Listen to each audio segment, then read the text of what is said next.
Hello everyone, क्या हाल है आप लोगों के? कैसे हो भाई? द मोस्ट अवेटेड वीडियो आज मैं आप लोगों के लिए लेके आया हूं। सर क्या लेके आए हूं बेटा? जो अपना मई 24 में auditing and ethics paper number 5 जो अपना आईसीआई का होता है, ठीक है, उसका मैं आपसे पूरा पूरा पेपर आप लोगों के साथ डिस्कस करने वाला हूं।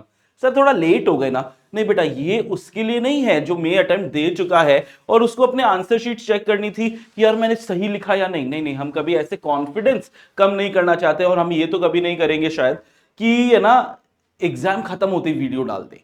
नहीं, तुम्हारा एक आध एग्जाम और बचा हुआ है, उसके बाद थोड़ा चिल करो, फिर ये सारे वीडियोस आने लगेंगे अब तुम लोगों के पास। लेकिन ये वीडियो सर है किसके लिए? अभी जो बच्चा सितंबर, जनवरी, मई ये सारे एग्जाम देने वाला है, आप लोग ये वीडियोस बहुत अच्छे से देखो कि बॉस किस तरीके से आईसीआई सवाल पूछता है और उसका हमको कितना जवाब लिखना है। तुम लोगों को बेटा ऑलरेडी हम लोगों ने जो रैंकर्स की आंसर शीट्स है ना वो प्रोवाइड कर दी। इससे काफी सारी क्लैरिटी तुम लोगों को आ गई होगी कि अच्छा इतना लिखना होता है, ओ ये अंडरलाइन करना होता है। ये सारी चीजें जो है ना ये हो चुकी है, ठीक है, तुम लोग को मिल भी चुकी है। नहीं मिली है तो ड्राइव लिंक से तुम लोग निकाल भी सकते हो। अब हम बात करते हैं, ज्यादा टाइम नहीं लेंगे, कि सर ऑडिटिंग एंड एथिक्स जो कंप्लीट थ्योरी पेपर है इसको लिखने का तरीका क्या होता है, प्लस सर कितना और कहां से आईसीआई पूछता है। क्या आईसीआई केस बेस्ड क्वेश्चन पूछता है या फिर आईसीआई क्या करता है, डायरेक्ट क्वेश्चन? बेटा मैं तो हमेशा मानता हूं ऐसे कोशिश कर रहा है कि वो केस बनाए, लेकिन लास्ट में जाके ऐसा है ना डायरेक्ट डायरेक्ट क्वेश्चन पूछ लेता है। इसलिए क्लास में हम लोगों ने आंसर के साथ साथ क्वेश्चन के कीवर्ड्स भी याद किए थे कि अच्छा ये वाला वर्ड अगर क्वेश्चन में रहा ना तो आंसर ये ही होगा। ये सारी चीजें तुम्हें यहां पर भी मिलेंगी। आइए स्टार्ट करते हैं with question number 1A। So all of you do remember, मैंने आपको ये सारी पीडीएफ आपको अभी यहीं पे नीचे ड्राइव लिंक में मिल भी जाएगी।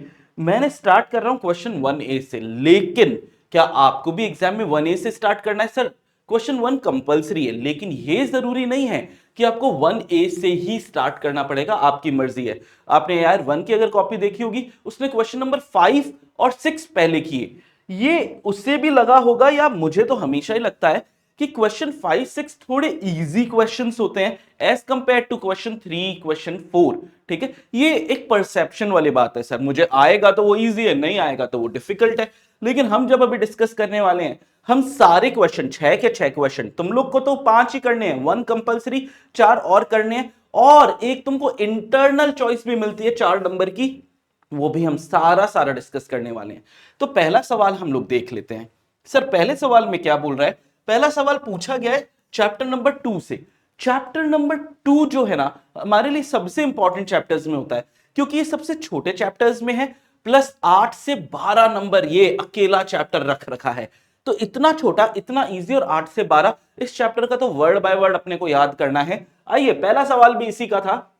APR and Associates, a chartered accountant firm, are appointed as the auditor of Time Limited and Bakes। अच्छा, दो जनों का ऑडिटर अपॉइंट किया।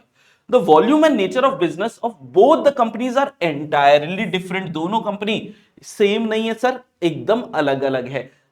CAR is the engagement partner for Bakes Limited।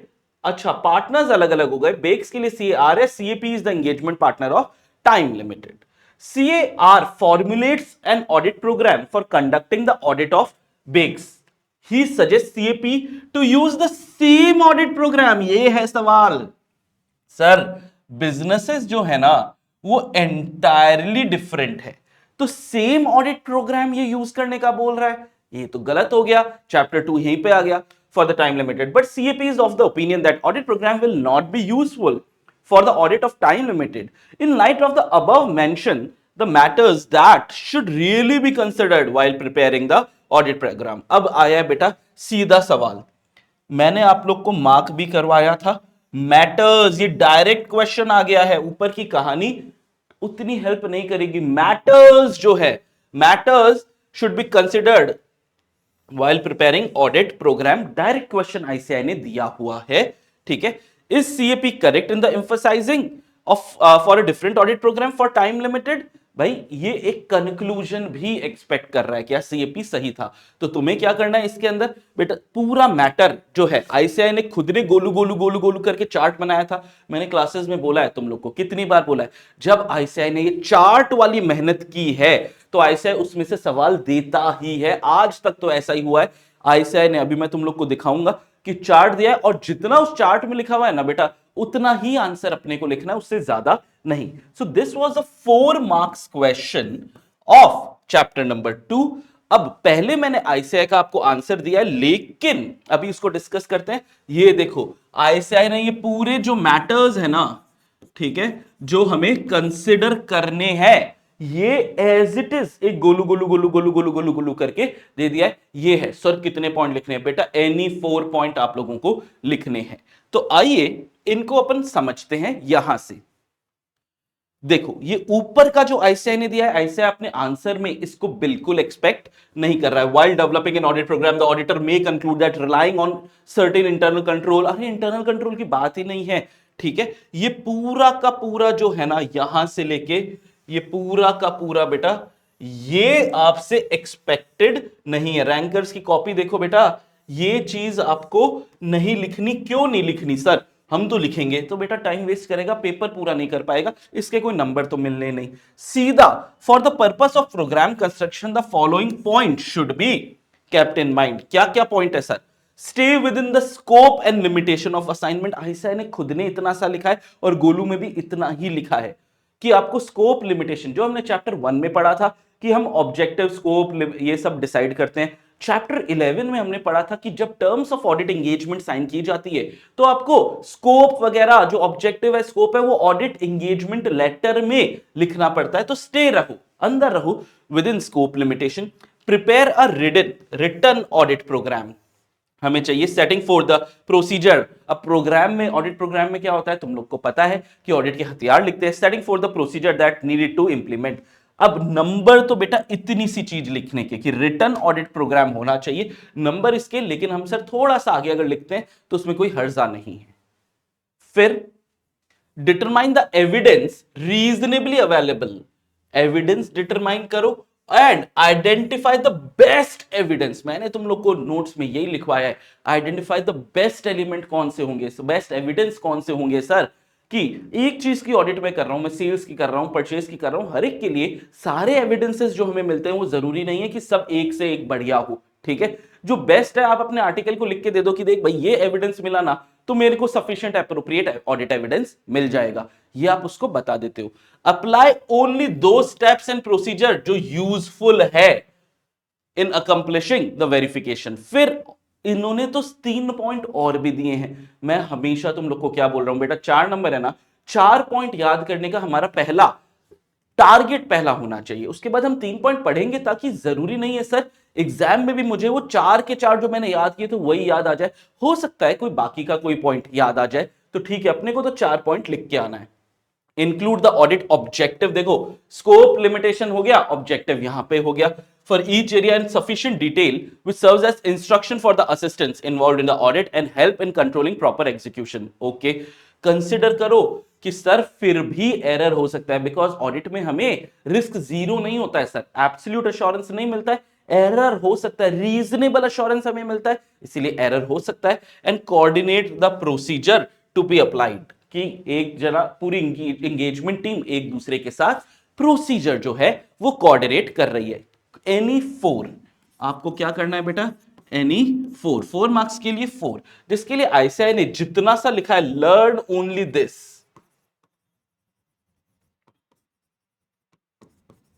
और कुछ एक्स्ट्रा लिखने की आपको बिल्कुल जरूरत नहीं है। Learn only this. आंसर की जो आईसीआई ने रिलीज की है उसमें भी इतना ही किया है। मैं पूरी आंसर की क्यों नहीं लाया, क्योंकि मुझे यह भी बताना था कि सर आपको कौन से चैप्टर में यह चीज मिलने वाली है और चैप्टर में किस तरीके से आईसीआई ने या मैंने आप लोगों को पढ़ाई हुई है। चलिए 1A 4 नंबर का हो गया। Now we are discussing question number 1B। Again 1B भी 4 नंबर का है सर, ठीक है, और ये आया चैप्टर 5 से। भाई अगर तुम लोगों ने मेरी एबीसी एनालिसिस देखी है, मैंने चैप्टर 5 चैप्टर 2 को ए कैटेगरी में डाला है। क्यों डाला है सर? चैप्टर 2 छोटा है और 8 से 12 नंबर का आता है। चैप्टर 5 बड़ा भी है लेकिन इजी है। और ये चैप्टर तो सबसे भौकाल चैप्टर है भाई, सबसे ज्यादा इसी में से पूछा जाता है। ये चैप्टर 5 है, 12 से 20 नंबर का, 12 से 20 नंबर का, इजी होके 12 से 20 नंबर आते हैं। और अभी मैं तुम लोगों के लिए सीरीज लेके आने वाला हूं जहां पे ये ऐसे टेक्निकल गजब वाले चैप्टर्स है ना, इसके इंपॉर्टेंट टॉपिक्स में आप लोगों के साथ डिस्कस करने वाला हूं, ताकि क्विक रिवीजन कि इस पे तो हमको एक्स्ट्रा फोकस करना है, ऐसा नहीं सिर्फ यही करके जाना है, इस पे हमको एक्स्ट्रा फोकस करना है, इस पे नंबर आने के चांसेस या क्वेश्चन आने के चांसेस बढ़ जाते हैं। नेक्स्ट क्वेश्चन देख लेते हैं, अगेन 4 मार्क्स का सर ये हमारा क्वेश्चन है, ठीक है। ए बी जो भी पार्ट होते हैं वो 4 मार्क्स के होते हैं, सी एंड डी जो पार्ट होते हैं वो 3 मार्क्स के होते हैं। तो ABC and company are in the business of manufacturing toys. The stock taking process has been done by the company on last date of the financial year को इन्होंने स्टॉक टेकिंग प्रोसेस भी कर लिया। The company used FIFO method for valuation of its inventory. Okay. The cost of inventory 31,32024 को थी 25,25,000 and the net realizable value थी 25,24,000. Oh, cost और NRV whichever is less. The cost of inventory में क्या क्या इंक्लूड हुआ है? Material, raw material, ठीक है। एलोकेटेड ट्रांसपोर्ट को कॉस्ट कि भैया ट्रांसपोर्टेशन किया है वो भी इंक्लूड हुआ है। एबनॉर्मल वेस्टेज भी इंक्लूड हुई है। The management seeks your advice in arriving at the value कि सर इन्वेंट्री की वैल्यू। अब इसके लिए पता है तुम लोग को मेरी शायद जरूरत भी नहीं थी, तुम लोगों ने अकाउंट्स में AS2 बहुत अच्छे से किया है, हमने तो बस इसकी थ्योरी चैप्टर 5 में पढ़ी है, उसको मैं अभी आपको बताऊंगा। तो arriving at value to be shown in the financial statement of the company. What should be the value of inventory in accordance with AS2? भैया अकाउंट्स का सवाल था, वैल्यू ही पूछ ली गई है, ठीक है, कि आपको क्या इंक्लूड करना है, क्या इंक्लूड नहीं करना होता है। इसको क्या सर हमने ऑडिट में बिल्कुल नहीं पढ़ा? नहीं बेटा, पढ़ा है हमने। इन्वेंट्रीज के वैल्यूएशन असर्शन में ये बातें पढ़ी है, ये असर्शन है। चलो ऑल ऑफ यू जल्दी से इन्वेंट्री वाला टॉपिक निकालो चैप्टर नंबर 5 में, और उसमें सिर्फ वैल्यूएशन असर्शन, क्योंकि ये वैल्यू पूछ रहा है, वैल्यूएशन असर्शन पे आओ। रॉ मटेरियल की वैल्यू कैसे निकालते हैं, वर्क इन प्रोग्रेस की वैल्यू कैसे निकालते हैं, और फिनिश गुड्स की वैल्यू कैसे निकालते हैं, ये थ्योरी वाइज है। लेकिन ये थ्योरी तुम्हारी कहां से निकाली गई है बेटा? ये थ्योरी तुम्हारे AS2 में से ही निकाली गई है। तो तुमको अगर AS2 आई एम श्योर सबको आता है, ये सब बच्चे ने बहुत ऐसे चेहरे पे स्माइल आ गई थी जब ये क्वेश्चन देखा, याद है ये 4 नंबर तो फ्री के आ ही गए। तो वैल्यू कैसे करेंगे वैल्यूएशन रॉ मटेरियल की, कि सर एसरटेन करेंगे एलिमेंट ऑफ कॉस्ट, हमारे कॉस्ट की, कॉस्ट जो है 25,25,000 या 25,24,000, इसकी एलिमेंट ऑफ कॉस्ट क्या है? सर मटेरियल तो इसमें सिर्फ 25,05,000 रुपए का है, element of cost. Compare standard cost with actual cost, standard costing आ जाती है। फिर टेस्ट चेक करेंगे cost price and purchase invoice. Audit के प्रोसीजर आपको बता रहा हूं, एग्जाम में आ सकता है। यहां पे तो डायरेक्ट इन्होंने वैल्यू पूछी है, तुम AS2 से वैल्यू निकाल सकते हैं, लेकिन ऑडिट में इसका कनेक्शन कहां पे है? वैल्यूएशन असर्शन में, कि टेस्ट चेक करेंगे cost price with purchase invoice and valuation of damaged and obsolete inventory. इस वाले क्वेश्चन में बेटा ये सारे पॉइंट नहीं थे, इनके तो एलिमेंट ऑफ कॉस्ट हम लोगों को देखना था रॉ मटेरियल का। वर्क इन प्रोग्रेस दिया हुआ ही नहीं है, लेकिन अगर सवाल आ जाए, क्योंकि आगे ये सवाल मॉडिफाई होगा कि इसमें से इतना जो था रॉ मटेरियल था, इतना WIP था, इतना फिनिश गुड था, तो सर WIP में स्टेजेस ऑफ प्रोडक्शन, तुमने प्रोसेस कॉस्टिंग भी पढ़ ली है, स्टेजेस ऑफ प्रोडक्शन तुम्हें पता है। एसरटेन वापस से element of cost and material cost exclude करेगा, क्या एक्सक्लूड करेगा सर? Abnormal wastage. तो सर ये वेस्टेज वाली कहा गई, ये रही एक्सक्लूड एबनॉर्मल वेस्टेज, ये तुम लोग को AS2 में पता है। फिनिश गुड के बारे में क्या है? इंक्लूड वो ही कॉस्ट जो रीजनेबल है, और कॉस्ट और NRV whichever is less, cost of NRV whichever is less, यहां पे NRV is less, ठीक है। तो आप लोग क्या क्या एक्सक्लूड करोगे, ये तुम AS2 के हिसाब से बहुत आराम से निकाल लोगे। एबनॉर्मल वेस्टेज तुम लोगों ने हटा दी है, और NRV में आपने उसकी वैल्यू कम कर दी है, बस इतने से आपकी AS2 के हिसाब से आंसर आ गया, ठीक है। ऑडिट में इतना था, लेकिन ये कंप्लीट अकाउंट्स का सवाल था, ये ऑडिट का सवाल था ही नहीं।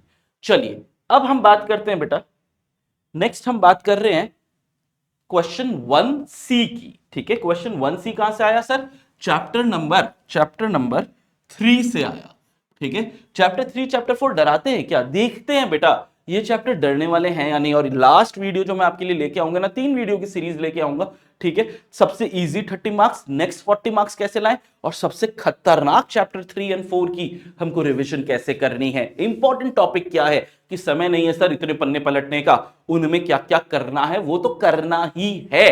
तो आ जाओ आ जाओ देखते हैं चैप्टर 3 से क्या सवाल आया। Mister Z at the time of appointment as an independent director in EF limited, a listed company, came to know that Companies Act 2013 has placed greater emphasis on effective implementation and reporting. बेटा direct सवाल आया, implementation and reporting of internal control, ये direct सवाल chapter 3 में दिया हुआ है for a listed company. He wants to know responsibility is casted under companies Act with regards to internal financial control, directors and independent directors पे क्या क्या लगता है, ऑडिट कमिटी पे क्या क्या लगता है। सीधा एक चार्ट दिया हुआ है आईसीआई ने, इस चार्ट को, और ये आपने लॉ में, अगेन मैं कह रहा हूं ऑडिट का सवाल ही नहीं था, लॉ में ये आपने अच्छे से सब पढ़ा हुआ है। तो 134(5)(e जो है डायरेक्टर्स के लिए, 149(8) इंडिपेंडेंट डायरेक्टर्स के लिए, 177(4)(7) जो है वो है ऑडिट कमिटी के लिए। ये तीनों ऑडिट में भी बेटा एक चार्ट के फॉर्म पर ये रहा। ये देखो आईसीआई ने खुद ने तुम लोग के लिए क्या किया था, आईसीआई ने खुद ने चार्ट बना दिया। मैंने फिर कह रहा हूं आईसीआई मेहनत कर रहा है, आईसीआई मेहनत कर रहा है ना, तो ये एग्जाम के लिए इंपॉर्टेंट हो जाता है। डायरेक्ट 134(5)(e यहां पे दिया हुआ है, 143(3)(i यहां पे दिया हुआ है, ऑडिट कमिटी का 177(4)(7 यहां पे दिया हुआ है, 149(8) यहां पे दिया हुआ है। तो आइए देखते हैं हमारे लिए क्या क्या है। ये सर ये शुरुआत वाला जो है ना इंटरनल फाइनेंशियल कंट्रोल क्या होता है, ये मैंने क्यों दिया, क्योंकि पिछली बार वो सवाल आ गया, तो सर इस बार ये 1 2 3 एंड 4 इंटरनल फाइनेंशियल कंट्रोल का मतलब क्या होता है उस पे सवाल आ सकता है। चलिए अभी सवाल पूछा sir, director 134(5)(e in case of listed company directors की रिस्पॉन्सिबिलिटी क्या होती है, स्टेट करना है that the director had laid down internal financial control. Control लगाने का काम किसका, मैनेजमेंट का। मैनेजमेंट में किसका, डायरेक्टर का, लिस्टेड कंपनी में। 134(5)(e कंपनीज एक्ट का है बेटा ये सेक्शन। ठीक है, कंपनी आपने लॉ में, इसीलिए मैं कह रहा हूं आपने पढ़ लिया है कि internal financial control to be followed by the company and such internal financial control adequate भी है और ऑपरेटिंग इफेक्टिवली भी है। तो सर क्या है डायरेक्टर का काम लिस्टेड कंपनी में, ले डाउन करना इंटरनल फाइनेंशियल कंट्रोल, और कंट्रोल जो आईएफसी जो है वो एडिक्वेट है, ऑपरेटिंग इफेक्टिवली है। फिर ऑडिटर की रिस्पॉन्सिबिलिटी ये नहीं पूछा था। ठीक है, ऑडिटर की क्या रिस्पॉन्सिबिलिटी, ये इस वाले में नहीं पूछा था, लेकिन आगे आ सकता है। अभी तो पूछा था sir audit committee and independent director, पहले इंडिपेंडेंट डायरेक्टर पूछा। तो आइए, the company and the independent directors shall abide by the provisions specified in schedule 4 which lays down the code of for independent directors. As per this code, role and function of independent director include they shall satisfy themselves as to the integrity of financial information and financial controls जो है and system है जहां पे risk हो सकता है management को, are robust and defensible. तो फाइनेंशियल कंट्रोल जहां पे रिस्क हो सकता है वो रॉबस्ट एंड डिफेंसिबल है। अभी तक हम लोगों को की वर्ड्स क्या हो गए, की वर्ड सर हमारे ये हो गए कि सर यहां पे ले डाउन करना है डायरेक्टर्स को इंटरनल फाइनेंशियल कंट्रोल, वो एडिक्वेट है, ऑपरेटिंग इफेक्टिवली है। दूसरे में इंडिपेंडेंट डायरेक्टर्स में क्या है सर, इंडिपेंडेंट डायरेक्टर्स को शेड्यूल 4 के हिसाब से काम करना है जो code of for independent director बताता है। और ये कोड क्या बोलता है कि सर इंटेग्रिटी होनी चाहिए, वो सेटिस्फाई हो जाए कि उनके जो फाइनेंशियल इंफॉर्मेशन ये लोग प्रोवाइड कर रहे हैं उसमें इंटेग्रिटी होनी चाहिए, और फाइनेंशियल कंट्रोल्स जो है ना, ठीक है, and the system of risk management, ये दोनों ही रॉबस्ट एंड डिफेंसिबल हो। और तीसरा ऑडिट कमिटी, हर ऑडिट कमिटी शैल क्या करेगी, act in accordance with terms specified in writing by board which shall include evaluation of internal financial control and risk management system. Sir हमको कैसे लिखना है, आपने तो अंडरलाइन कर दी, क्या इसके अलावा कुछ लिखना है, नहीं लिखना बेटा। इसके अलावा क्या है, आपको ये सीधा सीधा मैं आपको बता रहा हूं, इसका आंसर आप लोगों ने आंसर की देख ली होंगी, आप लोग को पता होगा इसका आंसर 3 लेवल पे होगा। ठीक है,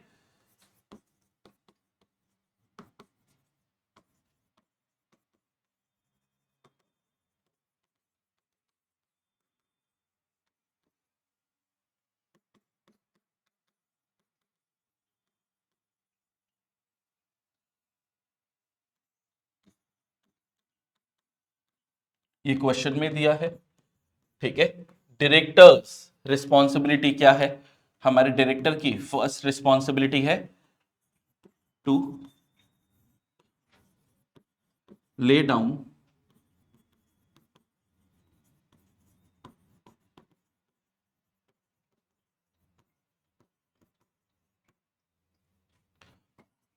दूसरा to ensure that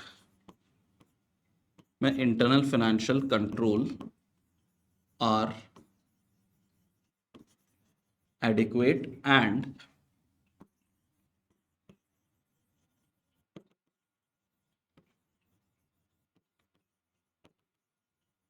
effectively done. फिर सेकंड सर हम लोग का क्या आया? सर हमारा सेकंड वाला आया था independent director.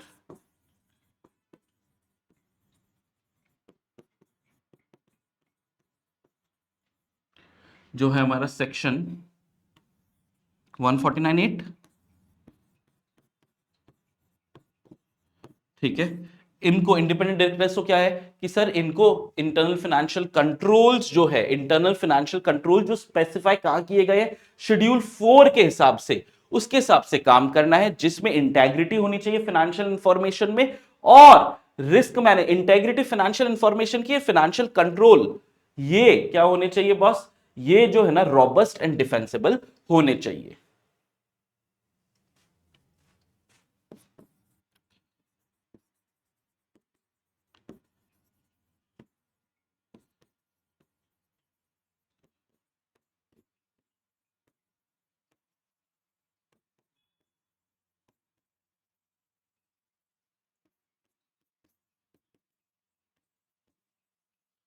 Schedule 4 code for independent directors. दूसरा दो चीजें ध्यान रखना बेटा, दो चीजें, internal financial control and risk management. ये ऐसे मैं इसलिए लिख रहा हूं ताकि तुम्हें याद रहे, ये दोनों क्या होने चाहिए? रॉबस्ट एंड, ठीक है, ये दोनों चीजें रॉबस्ट एंड डिफेंसिबल होनी चाहिए। और उसके बाद जो हमारा तीसरा आया था कि सर ऑडिट कमिटी, तो ऑडिट कमिटी को बोर्ड ने जो भी तरीका लिखा हुआ है, ठीक है, according with the terms of reference specified in writing by board, और इवैल्यूएशन करना है आईएफसी का एंड रिस्क मैनेजमेंट सिस्टम का।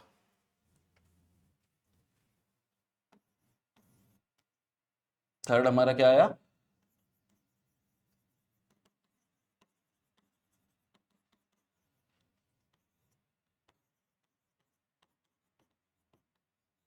One 177(4).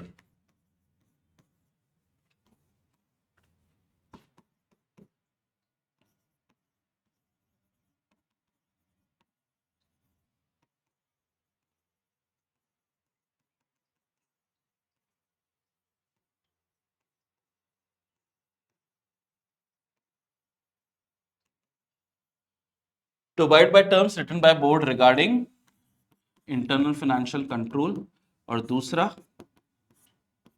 Internal financial control and risk management system जो है, ये दोनों ही इनका इवैल्यूएशन करना है, ठीक है। तुम लोग को ये सेंटेंस में तुम बहुत आराम से बना लोगे। That is it sir. इतना लिखना पड़ेगा बेटा, है भी सुपर इजी, और लॉ का पार्ट है ना, इसीलिए, क्योंकि तुम लोग को शुरू के दो तो बहुत अच्छे से आते होंगे। आइए 1D का 1D देखते हैं, जो क्वेश्चन नंबर 1 का आखिरी वाला होगा, ठीक है। आखिरी क्वेश्चन नंबर 1 का चैप्टर कौन सा आया है सर? चैप्टर 6 है। ये बहुत छोटा सा, बहुत इजी सा चैप्टर है, ऑडिट डॉक्यूमेंटेशन, उसमें से आया है। CABN auditor after the completion of busy audit season was occupied in assembling, ये फाइनल ऑडिट फाइल का लग रहा है बेटा, assembly of final audit file of one of his client. First of all, he started preparing various documents of the client and then kept those documents in various folders. He was preparing documents as well as audit file in paper form because he believed that it is mandatory. बेटा paper form mandatory है? नहीं बेटा, electronic भी हो सकता है, other भी हो सकता है, पेपर, इलेक्ट्रॉनिक और अदर फॉर्म हो सकता है। He could complete documentation as well as assembling of final audit file after 3 months. 3 months 60 days के अंदर होना चाहिए सर, एज पर SQC1 from the date of audit report. Generally he retains सिर्फ 4 साल के लिए रख रहा है सर, SQC1 बोलता है 7 साल के लिए, 7 इयर्स के लिए आपको ये रखना जरूरी है। तो भाई सारी चीजें यहां पे आपको assembly of final audit file एक डायरेक्ट चीजें हैं, इसमें सब बच्चों को मैंने देखा जो पढ़ के गया था उसने नंबर अच्छे से लाए हैं। तो the auditor shall assemble the audit documentation in audit file and complete administrative process final audit file timely basis पे। SQC1 जो बोल रहा है, ठीक है, SQC1 क्या बोलता है, ये पूरा उसका नाम हो गया, requires firm to establish P&P। Appropriate time limit SQC1 क्या बोलता है, not more than 60 days after the date of auditor's report the completion of audit file, ठीक है, इज एन एडमिनिस्ट्रेटिव, ये ठीक है। और इसके बाद सर इसके अलावा कुछ नहीं है ना सर। इसके बाद SQC1 no shorter than 7 year भी बोलता है। और इसके अलावा सर हम क्या क्या कर सकते हैं, मैंने तो पूरा पूरा आपको दे दिया ऐसे ऐसे। इसके अलावा क्या कर सकते हैं कि सर मैंडेटरी सिर्फ पेपर फॉर्म में नहीं, इलेक्ट्रॉनिक और अदरवाइज भी रख सकते हैं। तो इस वाले क्वेश्चन के अंदर जो मेरे को 3 चीजें लगी थी, एक तो असेंबली ऑफ ऑडिट फाइल जो है वो बहुत लेट कर रहा था, 3 मंथ्स में कर रहा था, मैंडेटरी इसको बोल रहा था, और 4 ईयर। तो बेटा 3 नंबर के लिए 3 चीजें हो जाती है इसमें। 3 नंबर के लिए answer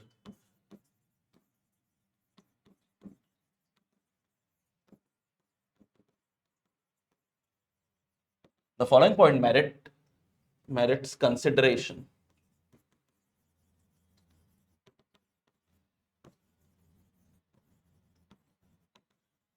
regarding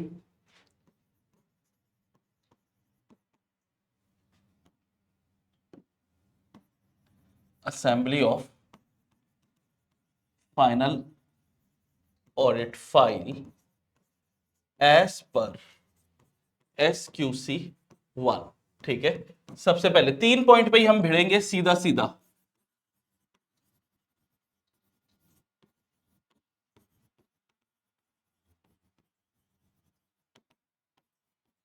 assembly of final audit file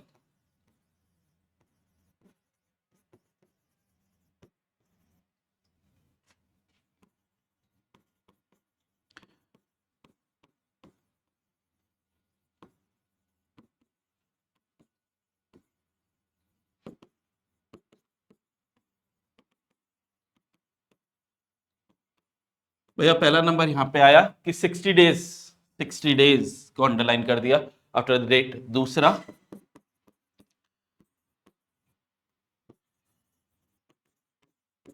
retention period is as per entities policies and procedures which shall not be shorter than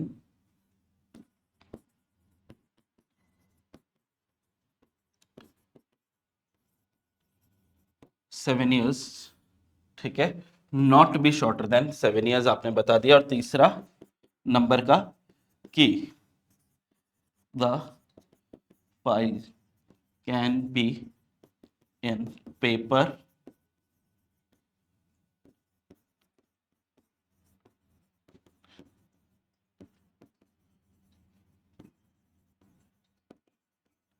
paper, electronic और अदर मीडियम। बेटा 3 नंबर के लिए ये 3 पॉइंट सफिशिएंट डन है। तुम लोग को ये चीज अभी मिल तो जाएगी, जब ये मिल जाएगी तो तुम लोग, मैं अभी थोड़ा आगे जा रहा हूं क्योंकि अपन ने क्वेश्चन 1 पे आधा घंटा लगाया है। वो क्यों, तुम लोग को एक दिमाग में सेट हो गया कि अच्छा आंसर इस तरीके से लिखे जाते हैं, ऐसे पॉइंट वाइज ऐसे अंडरलाइन करके लिखे जाते हैं, ये तुम्हारे दिमाग में एकदम सेट हो गया। तो अब हम क्वेश्चन 2A स्टार्ट कर रहे हैं बेटा। क्वेश्चन नंबर 2A स्टार्ट कर रहे हैं, जो आया कहां से है, हमारे चैप्टर नंबर 3 से, ठीक है। चैप्टर 3 भी तो 8 से 12 नंबर का है, बार बार आएंगे ही आएंगे। तो आइए 4 नंबर का सवाल है, CAQ is the engagement partner for the audit of departmental store as a part of risk assessment procedure. He wants to make inquiries of the management and other within the entity. What kind of information can be obtained by inquiring the following. इन लोगों से बात करके क्या क्या information, अगर ऐसे ने फिर से इसको एग्जाम्पल के तौर पे डायरेक्टली पूछा है, मैंने आपको बोला था एग्जाम्पल बहुत अच्छे से करके जाना, एग्जाम्पल से सवाल आते हैं। तो बोल रहा है भैया इंक्वायरी से क्या क्या पूछोगे, इनसे इंटरनल ऑडिट पर्सनल से क्या पूछोगे, in house legal counsel, marketing sales person, information system person से क्या क्या करोगे। तो सुनो, ये सारी सारी सारी सारी इतनी बकवास करते हुए, ठीक है, जो मैंने तो ये सिर्फ इसलिए लाया है कि आपको पता लग जाए कौन से टॉपिक में से आया है, रिस्क असेसमेंट प्रोसीजर। जो आंसर है ना वो यहां पे दिया है, जो आंसर है ना ये यहां पे दिया है, ये देखो छुपा छुपा के। इंक्वायरीज किससे, इंटरनल ऑडिट फंक्शन से क्या पूछोगे, फिर इन हाउस, ये रहा इंक्वायरीज, ठीक है, इन हाउस लीगल काउंसिल से क्या पूछोगे, उसके अलावा inquiry marketing and sales personnel से क्या इंक्वायरी करोगे, ठीक है, और इंक्वायरी इंफॉर्मेशन सिस्टम पर्सनल से क्या करोगे। ये चार चीजें ऐसे एग्जाम्पल के टाइम पे दी हुई थी कि इनसे क्या सवाल पूछेंगे सर। तो पहला सवाल आया, inquiries directed towards internal audit person may provide information about, information किसके बारे, इंटरनल ऑडिट के प्रोसीजर क्या लगाओगे, perform during the year, relating to design effectiveness of internal control, effectiveness of internal control के बारे में पूछेंगे, एंड मैनेजमेंट है सेटिस्फैक्टरी रिस्पॉन्डेड। ये तीन सवाल हम इनसे पूछेंगे, ठीक है, 1, 2 एंड 3, ये तीन सवाल। इसमें से बेटा कोई एक या दो सवाल भी याद है, पूरे नंबर मिल जाएंगे। फिर चार चीजें एक एक भी अगर याद है ना तुम लोग को, 4 पॉइंट है, ऐसे एक एक नंबर देगा, एक एक लिखने का, 3 दिए हुए, कोई एक याद रखना है, कॉमन सेंस वाली है।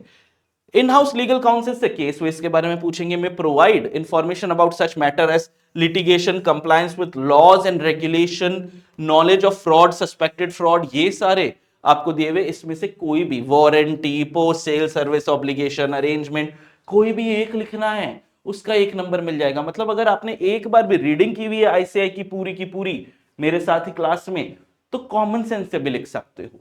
फिर मार्केटिंग सेल्स पर्सन से क्या करेंगे सर, मार्केटिंग की strategy, sales trends, contractual arrangements, ये इनका सवाल पूछेंगे। और जो सिस्टम वाला बंदा है, इंफॉर्मेशन सिस्टम, ठीक है, तो उसमें सिस्टम में क्या बदलाव आया है, सिस्टम और कंट्रोल में फेलियर कब कब हुआ है, ठीक है, other information system related risk. एक एक आपको सिर्फ एक बार रीड करना है ताकि आपको पता लग जाए ये लोग काम क्या करते हैं, जो ये काम करते हैं उससे रिलेटेड ये तुमको आंसर करना है। चलो, 2B, the question is 2B। 2B question कहां से आया, चैप्टर 4 से, पहला सवाल आया चैप्टर 4 से, ठीक है, 8 से 12 नंबर के यहां पे भी सवाल आते हैं। आइए देखते हैं। CAG, the auditor of MNO Limited during the course of audit assesses the risk of material misstatement regarding the litigation and claim. Okay, chapter 4 litigation claim, SA 501 का लग रहा है बेटा, SA 501 का भी देखते हैं। अभी तक तो लिटिगेशन क्लेम SA 501 था, डायरेक्ट क्वेश्चन है, involving company. CAG is not convinced with the management's explanation regarding the status of litigation or claims. This is considered unlikely that the entity's external, unlikely है कि external legal council respond करेगा appropriately to a letter. तो बेटा अगर general inquiry का letter पहले भेजते हैं, अगर वो रिस्पॉन्ड नहीं करता तो मिलने भी जा सकते हैं। ऐसे 501 ने बोला कि आप एक्सटर्नल काउंसिल से ऑडिटर तो मिलने पहुंच जा। The auditor sent a letter of specific inquiry requesting the entity's external legal counsel to communicate directly with the auditor, list out the inclusion। ये सर क्या क्या चीजें इस इंक्वायरी में आएगी, कॉमन सेंस की चीजें है सर, क्या केस चल रहा है, क्या प्रोबेबिलिटी है जीतने की, ये सब चीजें हम देखते हैं। इन सर्टेन सर्कमस्टांसेस ऑडिटर में जज इट नेसेसरी टू मीट, मिलने भी जा सकता है entities external legal counsel to discuss likely outcome of the litigation or claim. What will be auditors reporting responsibility. तो 2 सवाल आए हैं बेटा, एक 2 नंबर के लिए सवाल आया है कि इस स्पेसिफिक इंक्वायरी में क्या क्या पूछेंगे, और रिपोर्टिंग रिस्पॉन्सिबिलिटी ऑडिटर की if the management refuses to give permission to the auditor to communicate और मीट। अगर मैनेजमेंट मना कर देता है, ठीक है, तो भैया हम भी बैंड बजा देंगे। 2 नंबर इस तरीके से है। तो आइए इन certain circumstances, the auditor may judge it necessary to meet the entity's external legal counsel to discuss likely outcome. This में example कि अगर ये सब आपको नहीं लिखना, ठीक है, डिसएग्रीमेंट मैटर कॉम्प्लेक्स है, स्पेसिफिक इंक्वायरी किसके बारे में होगी वो पूछा है, ठीक है। तो ordinarily such meeting require management permission and held with representative of the management. Further, if management refuses give the auditor permission to communicate, ये सब ठीक है, appropriately ये मैनेजमेंट कर देता है, तो भैया असली आंसर ये आपका आ गया। ऐसे 705 के हिसाब से हम रिपोर्ट मॉडिफाई कर देंगे। स्पेसिफिक इंक्वायरी का मैंने आपको बता ही दिया था। जनरल चीजें, क्या जनरल चीजें कि अबाउट द मैटर, रिस्क कितना है, प्रोबेबिलिटी ऑफ विनिंग वगैरह जो है, स्टेटस और क्लेम का टाइम ड्यूरेशन, ये सारी चीजें हम पूछ सकते हैं। फिर आया हमारा क्वेश्चन नंबर 2C आया। 2C जो है वो चैप्टर 1 का है। अब चैप्टर 1 में तो सबसे इजी चीजें रहती है, ठीक है, तो ये 3 नंबर तो फ्री के आते हैं। देखते हैं, डायरेक्ट क्वेश्चन था कि भैया JK Limited was having pager manufacturing plant and looking at the demand, it was of the view that company will grow continuously in future. But with the introduction of mobile phones in the market, the plant was shut down completely. The shareholders of the company were of the view that auditor failed to perform their duty and have not informed them about the company's inability to continue. Auditor ने inability to continue, बेटा ये inherent limitation का 5वां factor है, future events, ठीक है, continue its business, otherwise they might not have suffered the loss. List down, ये लो direct question, list down factors giving rise to inherent limitation. ऊपर की कहानी बकवास, सीधे सीधे 4 फैक्टर आपको लिख के आने, जिसमें ये फ्यूचर इवेंट वाला पॉइंट होना चाहिए। Due to which auditor can not provide guarantee that the financial statement are free from material misstatement. बेटा ये हमारे 5 फैक्टर है। Nature of financial reporting, nature of जिसमें preparation of financial statement involves management judgement, nature of audit procedure, practical legal limitation होती है जिसके कुछ example है, audit not in nature of investigation, timeliness of financial reporting and cost decrease in relevance of information over time, और balance बनाना पड़ता है क्या information की रिलायबिलिटी और कितना पैसा लग रहा है, कॉस्ट ऑफ ऑब्टेनिंग इट, और फाइनली फ्यूचर इवेंट क्या एंटिटी कंटिन्यू कर भी पाएगी या नहीं। ये 5 हमारे थे, कोई 4 आपको लिखने हैं, मैंने 4 आपको यहां पे दे दिए, ठीक है, सुपर इजी। इसमें जनरली सब बच्चों के पूरे नंबर आए क्योंकि डायरेक्ट क्वेश्चन था ना। List down the factors of inherent limitation, inherent limitation नहीं पूछे, उसके फैक्टर पूछे हैं। 2D चैप्टर किसका है? चैप्टर 2 में से ही है क्योंकि 8 से 12 नंबर था, 2 में से ही है, 3 नंबर का सवाल है, आप लोग को समझ में आ ही गया होगा अब तक। तो B Limited is the company manufacturing bed sheets and pillow cover. They have appointed Miss C and Company, Miss नहीं Messrs होगा, Messrs C and Company chartered accountant as their auditors. The auditor is establishing audit strategy with his team members. ठीक है, as the work progressed, they came to know that the company has diversified its business and now they are also business diversify हो गया, change हो गया, हमारे पुराने planning सब बदलेगी, and now they are also planning to manufacture wooden furniture, totally different business हो गया। The auditor in his professional judgment considers this to be significant factor in directing engagement team's effort. Give example, मैंने तुम्हें कब से कह रहा हूं भैया, सर फोड़ दिया बोल बोल के कि सुनो भाई, एग्जाम्पल्स जहां पर भी ऐसे ने 10-12 जगह दिए हुए उनको बहुत अच्छे से कर लो, उसमें से एक सवाल बनता ही बनता है।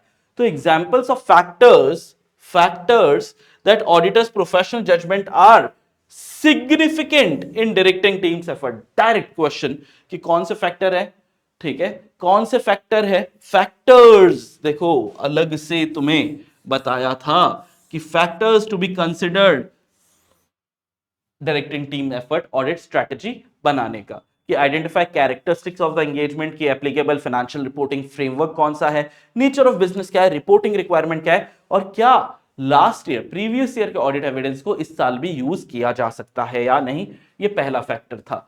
Ascertain the reporting objective to plan the nature and timing, कि एंटिटीज टाइम टेबल क्या है, कब तक हमें ऑडिट रिपोर्ट देनी है, meetings to discuss the nature extent timing of work, management की क्या एक्सपेक्टेशन है, type timing of report and communication status, expected nature and timing of communication. Significant factors in directing team effort. Significant factors in directing team effort, क्या ऐसे शब्द question में थे बिल्कुल थे।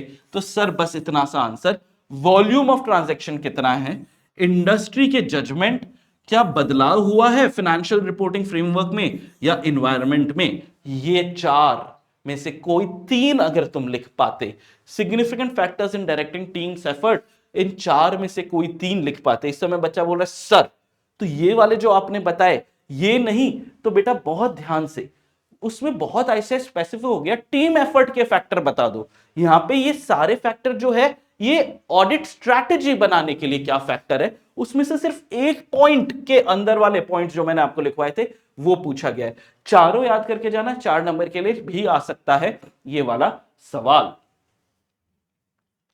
चलो question 3A, question 3A 4 number का, again chapter 2। तुमको दिख रहा है ना चैप्टर 2 कितना ज्यादा इंपॉर्टेंट हो रखा है। चैप्टर 2 अगर तुमने राइट सिलेक्शन किया, ठीक है, राइट सिलेक्शन किया ना क्वेश्चन का कौन सा छोड़ना है 14 मार्क्स का, तो पास होना इजी है। चैप्टर 2 चैप्टर 5 के भरोसे भी पास होना, सिर्फ 2 करके अरे नहीं रे 2 नहीं करना है। तो आ जाओ, CAE is auditor of LM Limited. Before commencing the current year's audit, he initiated planning for audit. Start करने से पहले प्लानिंग कर ली। Planning includes the need for to consider certain matter. हाँ डायरेक्ट क्वेश्चन, और जो एक नया था ये टॉपिक कि सर प्लानिंग स्टार्ट करने से पहले कुछ प्रिलिमिनरी एंगेजमेंट एक्टिविटी होती है, तो prior to identification and assessment of ROMM enumerate इन मैटर्स को बताओ। प्रिलिमिनरी एंगेजमेंट एक्टिविटी करनी पड़ती है प्लानिंग करने से पहले। तो भैया ये देखो मैंने एक्स्ट्रा ज्ञान वाला जो दिया था कि यहां पे तुमको बताया था कि रिस्क असेसमेंट प्रोसीजर और फर्दर ऑडिट प्रोसीजर होता है, लेकिन यहां पे नीचे देखोगे मैंने आपको क्या लिखा, things to be done before risk assessment procedure. क्या क्या थिंग्स आपको रिस्क असेसमेंट प्रोसीजर से पहले करनी है सर, 4 याद करने पड़ेंगे। एनालिटिकल प्रोसीजर कौन सा लगाओगे, पहला याद हो जाता है ना, तो एक पहला अगर याद हो जाता है तो ये वाला भी याद हो जाता है कि एनालिटिकल प्रोसीजर कौन सा लगाओगे, उसके अलावा कौन से अदर रिस्क असेसमेंट प्रोसीजर लगाओगे। फिर general understanding and entities complying with legal and regulatory framework, determination of materiality, क्या एक्सपर्ट्स की जरूरत पड़ेगी या नहीं। इसमें यहां तक का ही है, नीचे वाला तो नहीं है। इसमें से कोई भी 4 पॉइंट आपको बस सर इतना, हाँ बेटा इतना ही लिखना है, इतना ही लिखना है। फिर 3B जो आया, 3B क्या कह रहा है आइए समझते हैं। चैप्टर 7 से finally the first question from chapter 7, completion and review. The management of PQ limited changed during the period under audit. Management बदल गया, okay. Mr. G, an auditor at the time of receiving written representation on the management responsibilities from the management, was in a dilemma related to date and period. Direct question, बच्चा बहुत खुश हुआ था, date and period covered by the written representation. Further, new management was of the view that they can give written representation from the date they took over and not prior period. अरे भैया पुराने period का ही WR देना पड़ेगा आपको कि भैया जो पुराने रिस्पॉन्स वालों ने, आपके पूर्वजों ने, मैं पूर्वज वर्ड यूज किया था, जो हमसे टर्म्स कंडीशन साइन किए वो तुम पे भी एप्लीकेबल है, तुम भी मानोगे। When the old management were managing affairs of the company, guide the auditor and management in this respect. तो एक तो पीरियड कब का होना चाहिए, सिंपल सिंपल है सर, ठीक है, कि ऑडिट रिपोर्ट के बाद नहीं, ऑडिट रिपोर्ट से पहले, लेकिन as near as practical. Date end period का वर्ड एज, ये लो same words, as near as practicable to the auditors report, लेकिन उसके बाद नहीं। और पूरे के पूरे फाइनेंशियल स्टेटमेंट एंड पीरियड का रेफरेंस इन ऑडिटर्स रिपोर्ट का WR लेना पड़ेगा। साथ में आपको प्रीवियस मैनेजमेंट का ये भी WR लेना पड़ेगा कि वो अग्री कर रहे हैं प्रीवियस वाले मैनेजमेंट ने जो टर्म्स एंड कंडीशन फाइनलाइज किया। 3C क्या कह रहा है आइए देखते हैं। You are appointed as the auditor of a company. Chapter 3 का ये of manufacturing paints. The company has robust system. ये लो robust word वापस से आ गया, अभी भी लिखा था robust system of internal control. Most of the control in the company are automated and they are working effectively. However, in certain situation, certain situation, manual elements in internal controls are more suitable. फिर direct question, और ऐसे ऐसे कौन से situation है जहां पे manual control automated control से ज्यादा बेहतर काम करते हैं? What are the circumstances when manual elements of control may be more suitable? तो भाई सीधा सीधा चार्ट में तुमको ये बता दिया था कि मैनुअल कब ज्यादा सही रहेगा, manual more suitable, depend on the judgement and discretion required. Example इसके, जब ट्रांजेक्शन लार्ज है लेकिन अनयूजुअल है, लार्ज अमाउंट है लेकिन ये बार बार नहीं होते, नॉन रिकरिंग है, अनयूजुअल है, कभी कभार एक आध ऐसा ट्रांजैक्शन हो गया जो लीग से हटके है, तो ऐसे को आप मैनुअली करोगे। सर्कमस्टेंसेस की errors are difficult to define, anticipate and predict. आज कंप्यूटर ऑटोमेटेड तब करेगा ना जब आप उसमें कोड भरोगे, ऐसी सिचुएशन आ गई जो हम सोच ही नहीं सकते हैं, डिफिकल्ट डिफाइन करने की, सोचने की, तो ये कंप्यूटर नहीं करेगा। Change in circumstances required a controlled response, पूरा डिटेल रिस्पॉन्स नहीं, थोड़ा बहुत response, and monitoring effectiveness of automated control. Control, automated control पे मॉनिटरिंग तो इंसान ही करेगा ना। तो ये 4 एग्जाम्पल है जो कि आपका आंसर इसमें बन गए थे। फिर आया चैप्टर 4 से क्वेश्चन 3D। ये क्या कह रहा है? Messrs PSR and Associates are the auditors of Saturn Hotels, a chain of 5-star hotels. Since the nature of their business is prone to frauds, the company has appointed internal auditor at various locations. The company has also devised a system of effective and efficient internal control. The auditors, Messrs PSR and Associates, want to use the work. ये direct question. Want to use the work of internal auditor. Statutory auditor wants to use the work of internal auditor। एक नया topic था जो आपके syllabus में जोड़ा था, फिर से इस पे सवाल आ गया।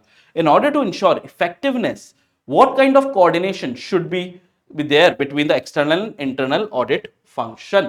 तो भैया if external auditor direct using the work of internal audit function, सादा सीधा सीधा दिया गया है, ठीक है। The external auditor shall discuss the planned use of its work with the function as a basis of coordinating their respective activities, read the report of internal audit function relating to the work, perform sufficient procedure on the body of work जो internal auditor ने कर लिया है। इतना इतना सा आपको लिखना था। 3 नंबर का तो था, 3 पॉइंट दिए हुए हैं, कब आप एक्सटर्नल ऑडिटर कब इंटरनल ऑडिटर के काम को यूज कर सकता है। फिर आते हैं नेक्स्ट पे। Next is question 4A, 4 number का सवाल है बेटा और चैप्टर नंबर 4 से है।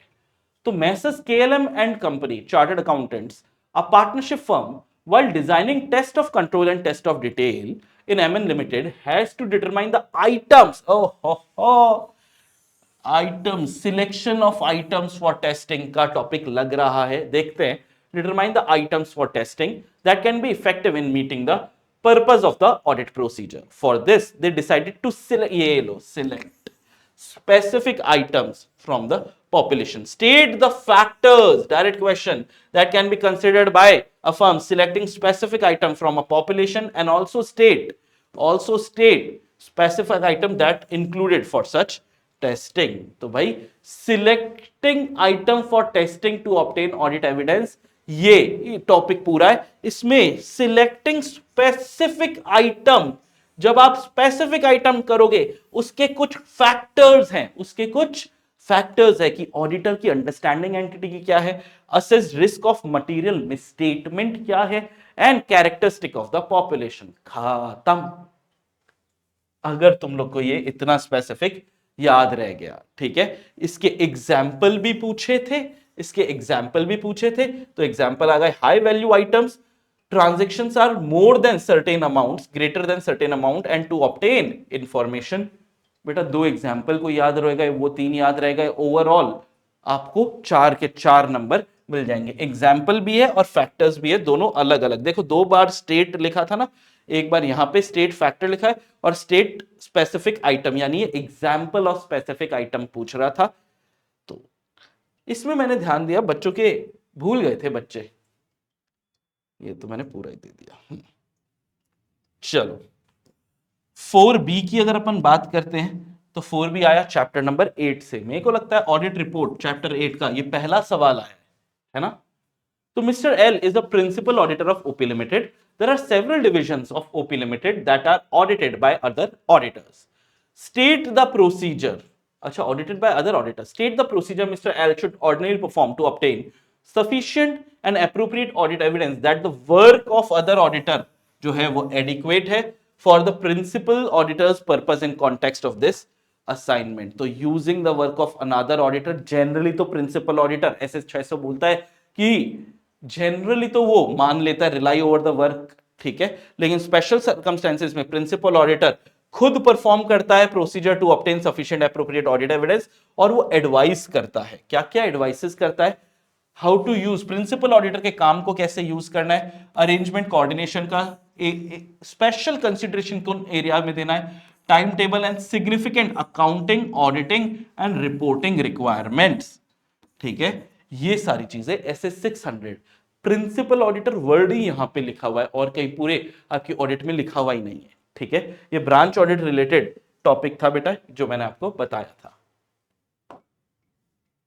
फिर 4C कुछ प्रैक्टिकल आया था क्या? चैप्टर 5 है, चैप्टर 5 है तो प्रैक्टिकल तो नहीं था, ठीक है। Let's see, LD Limited has given below loans to the following borrowers during the financial year 23-24. Mr. B, an auditor wants your guidance regarding additional, मैं हमेशा चिल्लाते चिल्लाते मर गया कि यार एडिशनल रिपोर्टिंग रिक्वायरमेंट का सवाल आएगा ही आएगा। Additional regulatory information required to be provided under companies act, ये लोन वोन दिए, प्रमोटर का इतना लोन है, डायरेक्टर का इतना है, केएमपी का इतना है, रिलेटेड पार्टी का इतना है, अदर्स का इतना है, ठीक है, और इतना पैसा अभी भी आउटस्टैंडिंग है। ड्यूरिंग द ईयर कितना दिया, outstanding at the end of the year कितना है। अगर ये सुनते ही तुमको याद आ गया वो फूफा जी और वो वाली चीजें, तो बस वही है। तो additional regulatory information following disclosure shall be made where loans and advances in the nature of loans are granted to promoter, director, KMP, related party, ठीक है, either severally jointly other person that are repayable on demand without specifying any terms and period of repayment। बेटा हमें क्या क्या बताना है, ये है आंसर, कितना अमाउंट आउटस्टैंडिंग है एट द एंड, ठीक है, amount of loan, advance in the nature of loan and percentage total loan का। ये आपको मेरे चार्ट में मिल गया होगा, वो याद है फूफा जी, जीजा जी, वो वाला, ये वो वाला टॉपिक है बेटा, चैप्टर 8 का था सर वो। बेटा वही तो एडिशनल रेगुलेटरी में, बोरोइंग्स में ये वाली चीज भी, एडवांसेस में ये वाली चीज भी दे दी थी। 4D देखें, 3 नंबर का क्या सवाल है चैप्टर 5 से। 5 की तुम वैल्यू समझ रहे हो, पहले भी कितने आए, 5 क्वेश्चन दिख रहे हैं मेरे को 5 के। तो XY and associates are auditors of PQR limited which provides electrical components on project basis, ठीक है। The purchases are huge and the auditor wants to make sure that all purchases made during the period are recorded and there is no understatement। लगता है purchase के audit का सवाल है कि कोई अंडरस्टेटमेंट ओवरस्टेटमेंट नहीं होना चाहिए। For this purpose, the audit team have performed procedure like cut-off test, correct treatment of goods in transit, obtaining WR and performing analytical procedure। सब तो काम कर लिया, यही तो हम लिखने वाले थे। What are the analytical procedure required to be performed? अब specifically डायरेक्ट सवाल यहां से, एनालिटिकल प्रोसीजर, वो ट्रेंड वरेंड निकालने वाले जो प्रोसीजर है, analytical procedure required to be perform to obtain audit evidence as to the reasonableness of purchase quantity and price. कौन से एनालिटिकल प्रोसीजर लगाओगे? तो ये लो, परफॉर्म कौन से एनालिटिकल, ऊपर का नहीं चाहिए, कौन से एनालिटिकल प्रोसीजर लगाओगे? Consumption analysis, stock composition analysis, ratio analysis. 3, consumption, stock composition and ratio analysis. Sir ऐसा ऐसे ढूंढ ढूंढ के अंदर एक एक पॉइंट में से सवाल देता है। जिस भी पॉइंट के 3 या 4 सब पॉइंट है वो इंपॉर्टेंट है, जिस भी पॉइंट के 3 या 4 सब पॉइंट्स हैं। चलिए 5 और 6 दो क्वेश्चन बचे हुए हैं, ठीक है। तो आइए क्वेश्चन 5 है, 4 नंबर का ये सवाल देखते हैं। चैप्टर 5 से फिर से लगातार चैप्टर 5 रूल करे जा रहा है। तो PQ and company wants to diversify its business and for that purpose they want to raise money by issuing share to general public। ठीक है, शेयर कैपिटल का ये तो इजी होता है। The face value of the share 100 but director company propose its issue discounted rate, ले band बच गई, सेक्शन 53 डिस्काउंट पे इशू कर ही नहीं सकते अदर देन डेट रिस्ट्रक्चरिंग। याद है या क्रेडिटर्स को याद आया वो लिखना है मेरे को लगता है। So as to receive more response the statutory auditor however objects, अच्छी बात है, statutory auditor to the same as it is not allowed as per companies act state the provision. Direct question section 53 का companies act के कि share issued at discount, और उसके फटके क्या पड़ेंगे भैया, 5 लाख या amount raised whichever is lower, plus refund करना पड़ेगा सारा पैसा, प्लस 12% पे इंटरेस्ट रेट लगेगा, ये सारी चीजें। तो लो, compliance section 3 shall not issue share at a discount except sweat equity shares employ को, क्रेडिटर्स को स्टैट्यूटरी रेजोल्यूशन या डेट रिस्ट्रक्चरिंग में। इतना लिखने के बाद फटके भी पूछा था सर, एवरी कंपनी और उसके ऑफिसर जितना भी अमाउंट रेज किया है bye issuing share at discount और ₹5 लाख का लेसर, रिफंड करना है सारा पैसा, इंटरेस्ट लगाना है 12% पे। सुपर से भी ऊपर इजी, ये तो सब बच्चों के मैंने देखा है, क्योंकि सर लॉ में ही बच्चे इतना अच्छे से पढ़ लिए थे तो किस जनरली बच्चों के नंबर नहीं कटे थे। 5B सवाल कहां से आया है सर, ये भी, ओ भाई सर मैं तो सिर्फ चैप्टर 5 करके जा रहा हूं। अरे नहीं नहीं नहीं, सिर्फ चैप्टर 5 से काम नहीं चलेगा ना, और भी करना है। लेकिन चैप्टर 5 की औकात देख रहे हो तुम, हैं क्या सवाल आ रहे हैं। HR and Associates are the auditors of a large manufacturing company.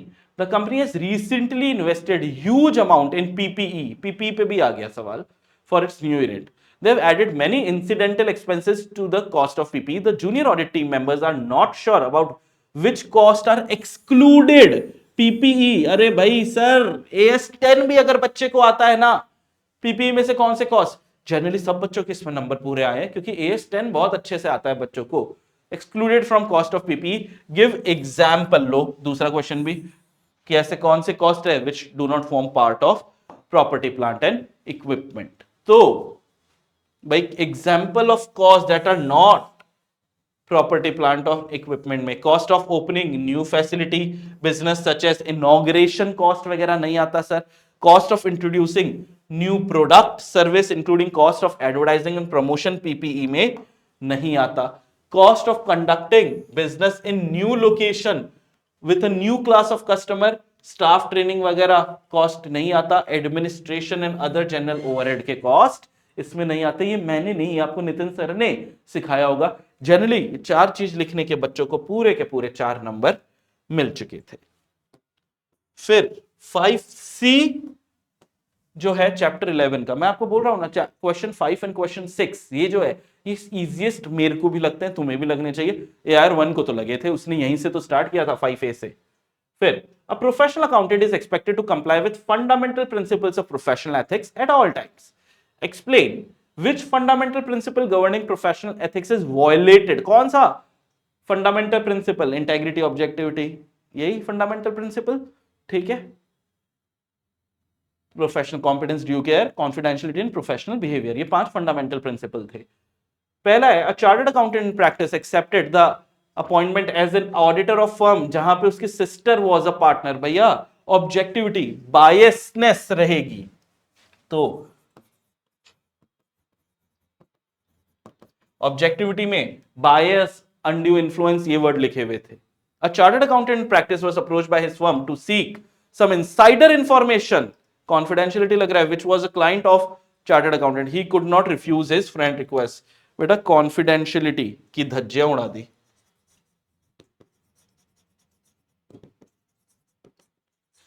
और a chartered accountant in practice failed to inform his client about the change in law. भैया चेंज इन लॉ, तो लास्ट वाले में लॉ लिखा था professional behaviour में कि आपको लॉ वॉ के बारे में पता होना चाहिए, और प्रोफेशनल कॉम्पिटेंस, ड्यू केयर भी आ जाएगा। तो ये देखो, ये बायस, अनड्यू इन्फ्लुएंस आ गया, कॉन्फिडेंशियलिटी में रिस्पेक्ट कॉन्फिडेंशियलिटी, ये लॉ रेगुलेशन, प्रोफेशनल बिहेवियर भी आ गया, और प्रोफेशनल कॉम्पिटेंस, ड्यू केयर में प्रोफेशनल नॉलेज वर्ड लिखा था। तो ये भी, ये दोनों ही उसके आंसर होंगे, दोनों लिखने पड़ेंगे। चलिए 5D आखिरी 5 का चैप्टर 8 से आया, ऑडिट रिपोर्ट से। You've been appointed as the statutory auditor of a limited company. The company is registered as Nidhi company. लगता है कारों का सवाल है भाई। What are the reporting requirement? 3 number का है क्या?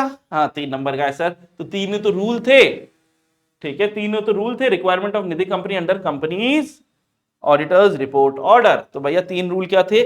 चेक करना है कि निधि रूल्स 2014 को कंप्लाई किया। पहला rule, net owned funds to deposit ratio 1:20 से खराब नहीं होना चाहिए।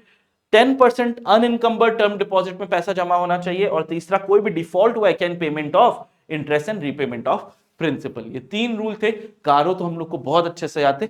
जनरली बच्चों ने पूरे के पूरे नंबर यहां पे स्कोर किए हैं। And beginning with the last question 6A, लेकिन इसमें 5 क्वेश्चन होंगे। 6A में बेटा एक ऑप्शनल भी आया था, आपको कोई एक करना है, लेकिन मैं तो सारे बताऊंगा आपको।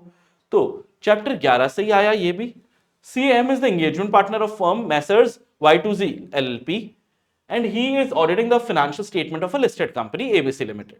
The audit firm has determined that an engagement quality control review is required. हाँ भैया, लिस्टेड कंपनी में तो एक क्वालिटी कंट्रोल रिव्यूअर होता है, ठीक है। For this assignment, discuss the responsibilities of CAM as an engagement partner for engagement quality control review as per SA 220। QC reviewer आता है सर इसमें। तो रिस्पॉन्सिबिलिटीज इंगेजमेंट पार्टनर की क्वालिटी कंट्रोल रिव्यू और के लिए क्या क्या रहेगी, ऐसे 220 क्वालिटी कंट्रोल का ही होता है कि सर वो direction, supervision, performance of audit as per professional, legal and regulatory requirement करेगा। एप्रोप्रिएट ऑडिट रिपोर्ट, ये 2 पॉइंट तो बार बार आए थे, हर जगह आए थे, हम डाल ही देंगे। फिर रिव्यू करेगा ऑडिट डॉक्यूमेंटेशन बिफोर, जब वो रिपोर्ट इश्यू करे, इंश्योर करेगा कि ऑडिट एविडेंस जो मिले हैं वो सफिशिएंट, एप्रोप्रिएट है। Undertaking appropriate consultation in difficult and contentious matters, and for listed entities जहां पे QC, मैंने बोला था QC रिव्यूअर की जरूरत पड़ेगी, उसको लगाएगा। ये सारे काम करेगा, चेक करेगा कि क्या QC रिव्यूअर अपॉइंटेड है, उससे सिग्निफिकेंट मैटर डिस्कस करेगा, और until the completion of QC review अपनी ऑडिट रिपोर्ट नहीं देगा। तो कोई भी जो आपको याद रहे। ये क्वेश्चन 6 का ऑप्शनल वाला था, सेकंड वाला, ठीक है। 4 नंबर का और आता है, वो था Sanskar Foundation is a NGO, chapter 9। Oh finally chapter 9 आया, तो सही 2 क्वेश्चन होने चाहिए कम से कम इस पे। तो संस्कार Foundation is a NGO for orphan children, they have received voluntary contribution of 50 lakh from the promoter, specifying that 20 lakh towards corpus contribution and 30 lakh revolving fund. तो भाई सीधी सीधी बात पूछे, कॉर्पस क्या होता है और रिवॉल्विंग फंड क्या होता है। रिवॉल्विंग टेम्परेरी लोन वगैरह होता था, कॉर्पस कैपिटल होता है।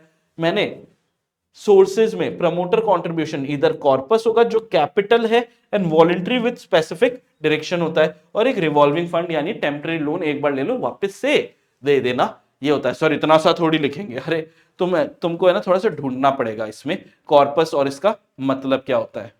तो डोनेशन यहां पे देखना, when the nature of promoters contribution are in the nature of capital receipt shown as liability on the balance sheet, they may either be in the form of corpus contribution या revolving fund. A contribution made towards capital or corpus is known as corpus contribution. The donor are generally required to specify whether the donation or grant given by him shall form a part of corpus या नहीं. Such contribution are generally given with reference to total funds required by NGO. ये corpus की definition हो गई। तो sir revolving का कहां पे आएगा बेटा, यहीं पे कहीं रिवॉल्विंग का भी लिखा हुआ था। ये रहा, objective contribution grant towards revolving funds rotate the amount by giving temporary loan from the fund to NGO और other beneficiary for their project, and then recover the loan so as to give temporary loan again and so on. बस that is it, इतना ही लिखना था corpus और revolving के बारे में। ये सब तो मैंने पूरा ही बता दिया कि आपको कहां पे मिलेगा। फिर लगता है बैंक ऑडिट का सवाल है। हाँ सर, क्वेश्चन 6B जो है हमारा, क्वेश्चन 6B जो है बैंक ऑडिट से है। MNB bank advances certain loans guaranteed by government, state the prudential norm for asset classification income recognition such loan. Government loan भैया हमेशा standard, central government, state government के ये प्रूडेंशियल नॉर्म दिए हुए थे।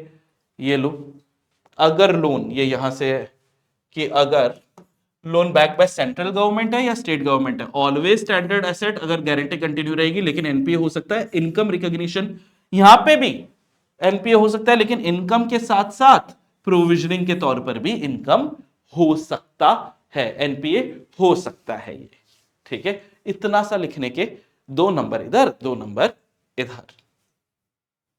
6C क्या बता रहा है आपको बेटा, आइए देखते हैं। चैप्टर 7 का है compliance and review. Mister D an auditor while auditing S limited identified certain misstatement in relation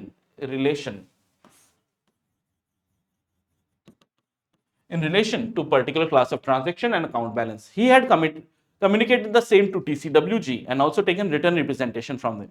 फिर डायरेक्ट क्वेश्चन आ गया पूरा अलग ही, state the audit documentation required by the auditor regarding misstatement identified. ऐसे 450 नया ऐसे था कि डॉक्यूमेंटेशन रिक्वायरमेंट क्या है, ये ले documentation regarding misstatement identified. Direct question 3 number का, amount below which trivial amount है, ठीक है, इमटेरियल अमाउंट है, misstatement accumulated and corrected and auditors conclusion. Sir बस इतना लिखना? हाँ बेटा इतना लिखना। और आखिरी क्वेश्चन जिसको अभी अपन अब डिस्कस कर रहे हैं कि क्या आया था, चैप्टर 9 से आया था। मैंने बोला था ना चैप्टर 9 से 2 सवाल तो कम से कम बनेंगे ही बनेंगे बेटा। 7 नंबर चैप्टर 9 से बन गया था। तो JK limited has opened a new manufacturing unit and for they want, अरे पहले भी जेके पेजर बना रहा था, अब यहाँ पे जेके क्या कर रहा है, JK has opened a new manufacturing unit and for that they want plant and machinery. Since the capital outflow will be huge, they are considering of taking it on lease. लगता है lease और hire purchase की बात हो रही है। They have approached several parties and have shortlisted one of them who is ready to give plant on lease for 11 years. Okay, 11 साल के लिए, which is approximately the economic life। यानी ये finance lease लग रही है बेटा, operating lease नहीं लग रही। As per the agreement, JK Limited will bear the insurance and maintenance expense of the asset. Which kind of lease have JK entered? बोल दिया ना, finance lease. And what is the ownership status? ठीक है, the accounting treatment and tax benefit. बेटा ये तो हमने AS 19F फिर भी मैंने तुमको finance lease में ownership, accounting treatment, purchase option lease का चार्ट बना दिया था कि भैया ट्रांसफर ऑप्शन मिल सकता है ओनरशिप का, अकाउंटिंग ट्रेड लोन अरेंजमेंट की तरह होगा, appears on the balance sheet of the lessee, purchase option, lessee have a purchase option और lease term generally greater than और equal to the economic life. तो this was our May 24 का paper number 5। इसने हमें क्या समझाया कि sir examples बहुत अच्छे से करने हैं, जहां पर भी दिया है, जहां पे भी 3 और 4 जो मैं बार बार बोल रहा हूं पॉइंट दिए हैं उनको हमें स्पेसिफिकली याद करना है। चैप्टर 5, चैप्टर 9, ठीक है, चैप्टर 1, चैप्टर 11 सुपर, और चैप्टर 2 कैसे भूल गए, ये चैप्टर मिला के पास करने की औकात रखते हैं। लेकिन देखते हैं किसमें किस तरीके से ये सवाल बनते हैं, कौन कौन से में ये डालते हैं। चैप्टर 3, चैप्टर 4 डायरेक्ट 3 और 4 वाले जो टॉपिक्स हैं उनको हम करके ही जाएंगे। एग्जाम्पल यस तुमको अलग से लिखना चाहिए, मैं कई बार बोल रहा हूं अलग से लिख के रखो, उन एग्जाम्पल्स में से सवाल है 10-12 टोटल क्वेश्चन बनते हैं एग्जाम्पल के। चलिए आज के सेशन के लिए इतना ही। Wish you all the very best, thank you.